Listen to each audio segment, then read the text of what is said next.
নমস্কার বন্ধুরা, আমার বৃষ্টিপর্ণা চ্যানেলে আপনাদেরকে স্বাগত। আজ আমি চলে এসেছি মাছ ফোড়ন রুইয়ের একটা রেসিপি নিয়ে। আমরা তো অনেক রকমভাবে মাছ খাই, এই রকমভাবে পাঁচ ফোড়ন রুই একবার ট্রাই করে দেখতে পারেন। কথা দিচ্ছি মুখে লেগে থাকবে, এত সুন্দর স্বাদ হয়। চলুন তাহলে রেসিপিটি দেখে নেওয়া যাক। আমার বাড়িতে এই 3 পিস মাছই পড়েছিল, তো ভাবলাম এই মাছগুলো দিয়েই এই পাঁচ ফোড়ন রুইটা তৈরি করে ফেলি। সামান্য উপকরণ তো, একটু টমেটো আর একটু নিয়েছি কাঁচা লঙ্কা আর এই 3 পিস মাছ, আর বেসিক যে মশলাগুলো লাগে সেগুলো তো আছেই। এবার একটা মিক্সির জারেতে টমেটো আর কাঁচা লঙ্কাটা একটা মিহি পেস্ট বানিয়ে নেব। আর এবার পেস্টটা একটা বাটিতে ঢেলে নিয়ে যে মিক্সি ধোয়ার জলটা, সেই জলটাও আমি একটা বাটিতে ঢেলে নেব। এবার মাছগুলোতে নুন আর হলুদ খুব ভালো করে মাখিয়ে নিয়ে মাছগুলো একটা ফ্রাইং প্যানে সর্ষের তেলে লাল লাল করে ভেজে তুলে নেব। বন্ধুরা, রেসিপিটি যদি ভালো লাগে তাহলে আমার চ্যানেল বৃষ্টিপর্ণাকে অবশ্যই সাবস্ক্রাইব ও ফলো করে দেবেন, আর পাশে থাকার বেল আইকনটি অন করে দেবেন। তাহলে ভিডিও আপলোডের সাথে সাথেই আপনাদের কাছে নোটিফিকেশান চলে যাবে ভিডিও আপলোডের।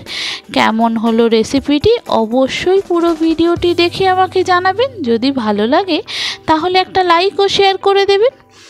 দেখুন সর্ষের তেল দিয়ে দিয়েছি, তেল গরমও হয়ে গেছে। আমি এবার মাছগুলোকে ভেজে নেব। আর এদিকে যে মিক্সির জার ধোয়ার যে জলটা বললাম, সেই জলেতে আমি একটু হলুদ, লঙ্কার গুঁড়ো, সামান্য জিরে গুঁড়ো, সামান্য ধনে গুঁড়ো একটু জলে গুলে নেব। এতে গুলে নিলে কি হয়, এতে একটু বাটা মশলার স্বাদ পাওয়া যায়, এই আর কি, আর কোনো কারণ নেই। এবার মাছগুলো দেখুন ওলট পালট করে ভাজা হয়ে গেলে মাছগুলো তুলে নেব।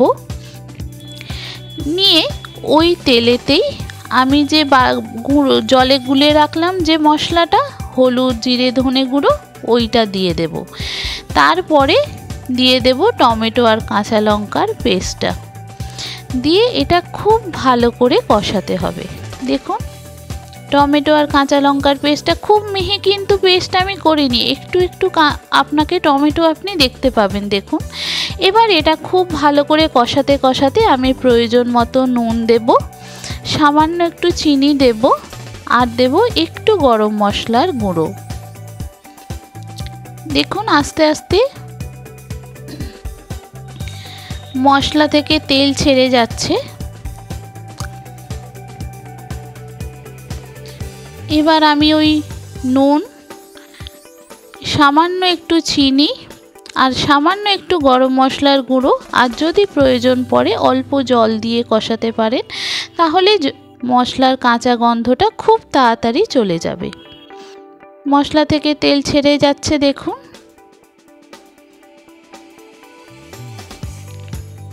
খুব সুন্দর একটা টমেটোর গন্ধ কিন্তু এখানে আপনি পেয়ে যাবেন।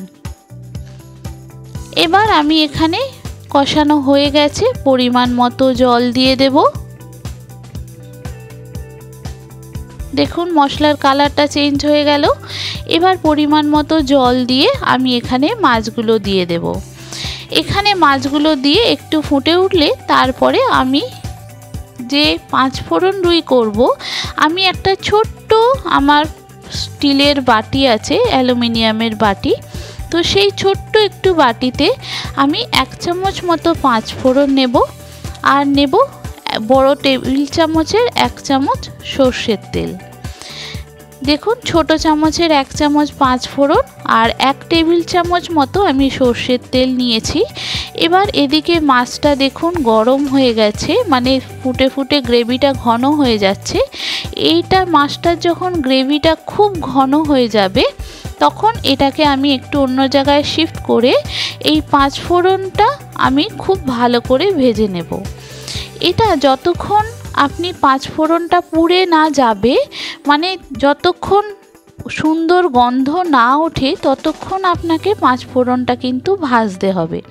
দেখুন গ্রেভিটা ঘন হয়ে গেছে। এবার এটা একটা সাইড করে দিয়ে আমি এখানে পাঁচ ফোড়নটা ভেজে নেব। এটা দেখুন আপনি গন্ধটা হয়তো পাবেন না, আপনি ফোঁটাটা বুঝতে পারবেন। এটা একদম পুড়ে যাওয়ার আগের মুহূর্ত অবধি আপনাকে ভাজতে হবে। দেখুন ফুটে গেছে, ফটফট আওয়াজও হচ্ছে। তো এই রকম পর্যায়ে আপনাকে ভাজতে হবে। এটা দেখুন খুব ভালো করে ভাজা হয়ে গেলে তারপরে ওই যে মাছটা যে আমার গ্রেভিটা ঘন হয়ে গেল, ওই মাছের মধ্যে আমি দিয়ে এটা ঢাকা দিয়ে দেব। দেখুন মাছের উপর দিয়ে দেব, দিয়ে এটা ঢাকা দিয়ে দেব। এদিকে গ্যাসের সিম করে দেওয়া আছে গ্যাসের ওভেনটা। এবার একটু পরে দেখবেন এই পাঁচফোড়নের গন্ধটা এই মাছের সঙ্গে মিশে গেছে। আর এবার 5 মিনিট পর আমি এটা নামিয়ে নিলাম। অসম্ভব সুন্দর একটা পাঁচফোড়নের গন্ধ পাবেন, আর খেতে মারাত্মক স্বাদ হয় এইভাবে করলে। দেখুন নামিয়ে ফেললাম, আমার পাঁচফোড়ন রুই কিন্তু রেডি। এবার এটা গরম ভাতে সার্ভ করার পালা। আগে না খেয়ে থাকলে এইভাবে একবার পাঁচফোড়ন রুই ট্রাই করতে পারেন বন্ধুরা, কথা দিচ্ছি খুব ভালো লাগবে। আপনাদেরকে একটু কাছ থেকে দেখাই দেখুন। আর আমি একটু ধনেপাতা নিয়েছি সাজানোর জন্য, কয়েকটা পাতা আমি ছিঁড়ে নিয়েছি। সেই পাতাগুলো আমি একটু সাদা প্লেটে চারিদিকে সাজিয়ে দিই, তাহলে একটু লাল সবুজ একটু কালারিং হয়ে যাবে সাদার সঙ্গে, তো দেখতে ভালো লাগবে। আর আপনাদের কেমন লাগলো পুরো ভিডিওটি দেখে আমাকে জানাবেন। যদি ভালো লাগে তাহলে একটা লাইক ও শেয়ার করে দেবেন। ইউটিউব থেকে দেখলে সাবস্ক্রাইব করে দেবেন, আর যদি ফেসবুক ইনস্টাগ্রাম থেকে দেখেন তাহলে ফলো করে দেবেন। নতুন যারা দেখছেন আমার চ্যানেল বৃষ্টিপর্ণাকে সাবস্ক্রাইব ও ফলো করে আমার পাশে থাকবেন। কেমন লাগলো পুরো ভিডিওটি দেখে আমাকে কমেন্ট করে জানাবেন। ভালো লাগলে একটা লাইক শেয়ার করে দেবেন। আপনাদেরকে একটু কাছ থেকে দেখাই দেখুন পাঁচফোড়ন রুইটা কত সুন্দর লাগছে। এইভাবে একবার ট্রাই করতে পারেন পাঁচফোড়ন রুই। কেমন লাগলো পুরো ভিডিওটি দেখে জানাবেন। ভালো লাগলে লাইক শেয়ার করে দেবেন। ভালো থাকবেন, সুস্থ থাকবেন, সাবধানে থাকবেন। দেখা হবে পরের ভিডিওতে। থ্যাংক ইউ বন্ধুরা।